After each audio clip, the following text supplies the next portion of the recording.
If you do hand lettering on paper and you're thinking about switching to an iPad, congratulations, that is so exciting. There are so many possibilities in the world of iPad lettering and you're just going to fall in love. Now, if you're like most people, you probably got an iPad, did a little bit of research to find out what app you needed. By the way, that app is called Procreate. And then maybe you opened it up, tried a few things, and went back to your comfort zone of writing on paper. That is totally normal. I get it. I did the same thing. But I'm really excited to talk to you today about transitioning, or at least adding, digital to your hand lettering mix. By the way, I'm Jillian from Loveleigh Loops, and my sister Jordan and I have had our iPads since 2017 and have been doing lettering and calligraphy since. We've figured out lots of tricks and lots of processes that we're excited to share with you in the iPad. But today, I'm just excited to talk to you about what it looks like to do digital lettering versus your traditional hand lettering. So let's start with supplies. You're probably very familiar with your workspace when you sit down to do lettering. You probably have some pencils, some brush pens, maybe fine line pens, erasers. Each of these tools has a different purpose and you use them in different ways. For iPad lettering, you'll need, of course, an iPad, and then you'll need a stylus to write with. We have a whole blog post talking about the different iPads that are compatible with Procreate and with the Apple Pencil, and why you should use the Apple Pencil as your stylus. We highly recommend it. For example, calligraphy requires thick and thin strokes that vary in pressure, and that's what you can get when using the Apple Pencil instead of a different stylus. So instead of a physical workspace like your desk, we're going to be using an app called Procreate. The tool that you hold is the stylus, and what you end up writing with is called a brush. The brush library unlocks all of your supplies, so things like sketching and inking to the calligraphy brushes, paint effects, airbrushing, even really cool textures. I highly recommend opening up that brush library and just playing around with everything. The eraser library, which is found to the right of your brush library, also has all of these types of tools. In traditional lettering, your color palette is determined by what supplies you have on hand.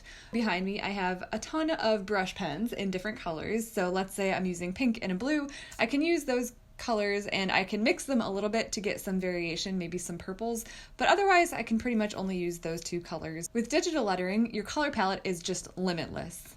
You can find the color menu in the top right corner here. Just tap on the color circle and it will open up your menu. Change your color by sliding these nodes around. If you change a color and you're noticing that it's only writing in black or white, then you probably need to change that saturation disk in the middle. If you go over to the right-hand side of the menu, you can find some palettes that will help you create some colors that go well together. Let's talk about the sketching and iteration process. So in traditional hand lettering, you probably start off with a pencil sketch, you use some guidelines, maybe you use some tracing paper, and you try to get your composition right. That does require lots of erasing. It may require tools like rulers or compasses or other templates. If you change your mind or want to resize something, you'll have to erase it and start from scratch. In digital lettering, the power of layers and the select and transform tools allow you to dynamically rearrange and reposition your art without having to start over each time you change your mind. By the way, the layer menu is found in the top right corner. Each layer is a different element and you can create a new layer by tapping that plus button in the top right corner. Oh, and let's not forget about the undo option. To undo in Procreate, tap the screen with 2 fingers. You can do redo by tapping with 3 fingers. And yes, I've definitely tried this on paper and no, it does not work. Speaking of paper, you've probably used different kinds of paper in your hand lettering process. They each have a different purpose and a different feel, and you use different supplies on them. So for example, something like watercolor paper has more friction and resistance than smooth tracing paper. On the iPad, your writing surface is the screen. This can take some getting used to, and since it's glass, you may feel like you're sliding around a little bit or have less control. The page that you're writing on is called the canvas. It can be resized and cropped. We most often see hand lettering done on white paper. If you use something dark, that limits your supplies. For example, you can't really use brush pens on black paper unless they're metallic. Of course, in digital lettering, you can set your background color to be whatever you want. Hand lettering on paper may require extra tools like rulers or compasses because it's really hard to draw a perfect circle by hand.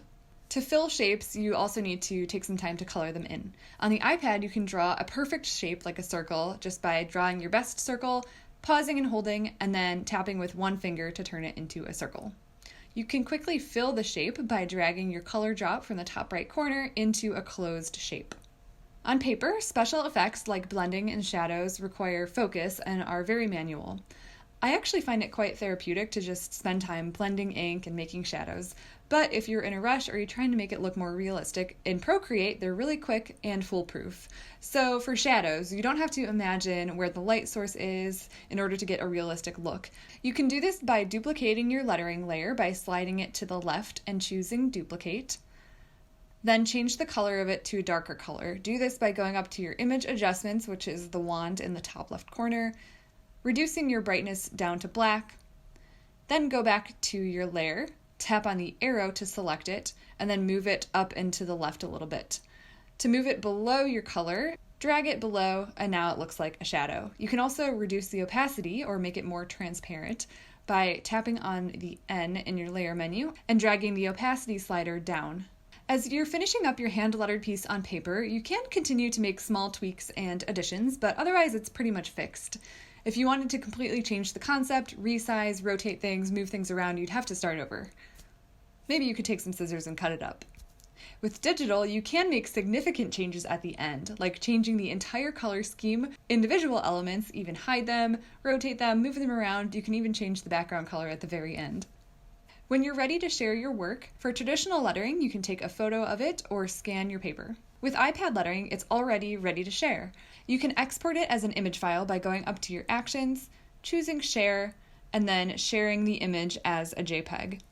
Oh, and another great thing about Procreate is that it automatically records a video of your process so you can watch a sped up version from start to finish. To find this video, go to your wrench, find video, and then choose time-lapse replay. You can export the time-lapse video in that same menu. So if you're excited to get started, but you're still wondering what exactly to do, here's what I recommend. Take a photo of something that you've created in real life and import it into Procreate. You can do this by opening your wrench action menu, going to Add, and then Insert a Photo, or you can just take a photo directly from the app. Then trace it. Open your brush library and try to find a brush that looks similar to the one that you've created on paper. You can change the size of your brush by dragging the slider on the left up and down. Try different brushes in the library. Try separating out each element onto their own layer, again by opening the layer menu, tapping the plus in the top right corner, and remember that whatever layer is on top or the highest up in this menu is going to show on top of your objects. You can even hide or delete a layer if you don't like the effect. Again, you can change your color in the top right corner. You can also pick a color from a photo that you imported by tapping and holding on the picture, and then it will bring up a color that you can use. The more you start using Procreate, the more you'll wonder why you didn't try it earlier. There's so many possibilities, and again, we know it can be intimidating, so a great place to start would be subscribing to our YouTube channel so you don't miss a video and checking out our iPad Procreate lettering playlist. If you found this video helpful, make sure to give us a thumbs up and a comment below. You can also go to our website, lovelyloops.com, to find free downloadable resources related to Procreate and iPad lettering. Thanks again for watching, and we hope you enjoy your journey of digital lettering.